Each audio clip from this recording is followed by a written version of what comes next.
cutest couple of words. Hi, good morning, guys. Bonjour, good morning.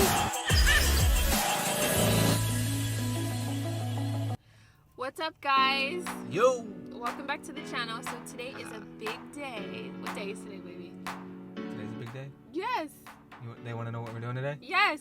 Tell them what we're doing today. So, after much planning and careful consideration and cancellations and retirement plans, not ours, of course, obviously, we are finally going to be able to get our shots for our Kenya safari. Woo! We're going to Africa! So we decided to go to Africa for our 3-year anniversary. Yes, we've been married for 3 years.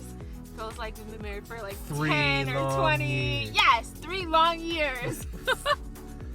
I love you, baby. I'm glad you do. Okay, anyway.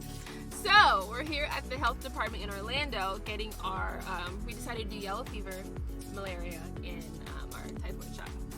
Right. There's going to be several shot considerations. We definitely recommend that you follow up with the CDC or whoever you're using for an operator for your African safari. They can be able to provide you with some great information. You necessarily don't even have to come to the health department for your shots. Depending on your area, there might be some better options, or depending on your medical background, maybe even talk to your primary care doctor. I would recommend that first. Neither one of us are quote-unquote medical professionals when it comes to this. We're just very well experienced travelers and doing everything we can to travel safely, right. which we do recommend. And so also depending on your area, you could even go to your local Walgreens, your local CVS, to be able to get a lot of these shots as well. Currently in the midst of COVID, there seems to be a shortage of the yellow fever shot, which put us into a tight situation to get ours. But you say, go to your local Walgreens or CVS. Still go to your doctor first, because a lot of these shots, they're not required, but they're recommended. And it depends on where in Africa you're going. Like if you're going to Nairobi, if you're going to Tanzania, we'll determine if the yellow fever is recommended for you or not. Where we're going in Kenya, the yellow fever, I believe, is not recommended. It's not required. It's just recommended. Right. So we did a lot of digging and a lot of research to see if we, felt comfortable going forward, getting a lot of these shots. But it's really important to follow up with your primary care provider. And also, a lot of the primary care providers, they don't even have these shots available. And that makes it even that much harder if you are wanting to get these shots and you are wanting to travel. Yeah. To travel at this safely. current time, it seems to be especially hard to find the yellow fever and the typhoid. Fairly difficult. A lot of places don't keep it in stock. Yeah. And then if you are just kind of doing general calls, I would make sure that they can actually order it. Put us in a situation where I called Walgreens and they're like, yes, it's this price. Just let us know when you want it and we'll order it. And it could be here maybe on a Monday. That's exactly what they told me. We go up there to actually place the order, and the lady says, can't get it. Absolutely not at all. Yeah. During this current climate of COVID, that it wasn't available that readily. Right, and keep in mind as well, a lot of these shots are not covered under your insurance. So, and they're very pricey. The typhoid alone, it depends on where you go as well, but the typhoid alone was like $400 and something at Walgreens or CVS when we had asked when we were doing research. So that's something to keep in mind.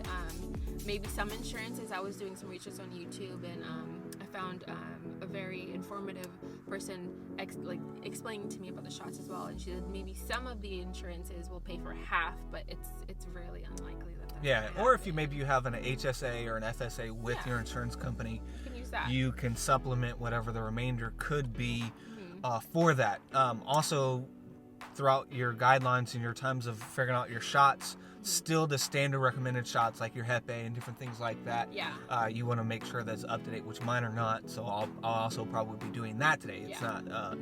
That's a part of the list, but if you're updated on your shots, it's not going to be something that's going to be front facing to make you think, oh, I have to jump up and go get my Hep A or whatever else. That's a part of your standard shots, maybe when you're younger. Yeah, and it's recommended to get your shots like 3 months before you leave, or even a month before you leave, because it takes 10 days to be activated into your system. Right, so you can't get it. I wouldn't get it the day before, or anything like that. No, I would say that. just for safety reasons to be able to make sure you can actually get the shot.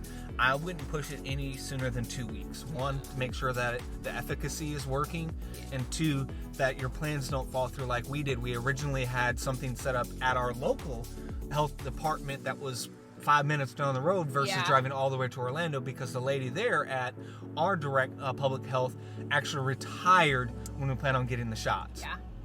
And then that was like what, two months ago. That was like what, a good time frame to get your shot, I feel like. So, but yeah, so we're gonna go in here and we're going to get our shots, and we're gonna update you guys, and we'll do another video too with the price list, so you guys can see how much we were spending on this trip and how much we had to put out for this trip. I feel like it's not too bad, to be honest with you, but I'm excited. So our first step is to get our shots, and then we have a whole other bunch of stuff to do for our trip to Africa. And we'll provide that information. Yeah, we can put a checklist. We can put a link of the checklist below, so you guys can see that and follow the steps.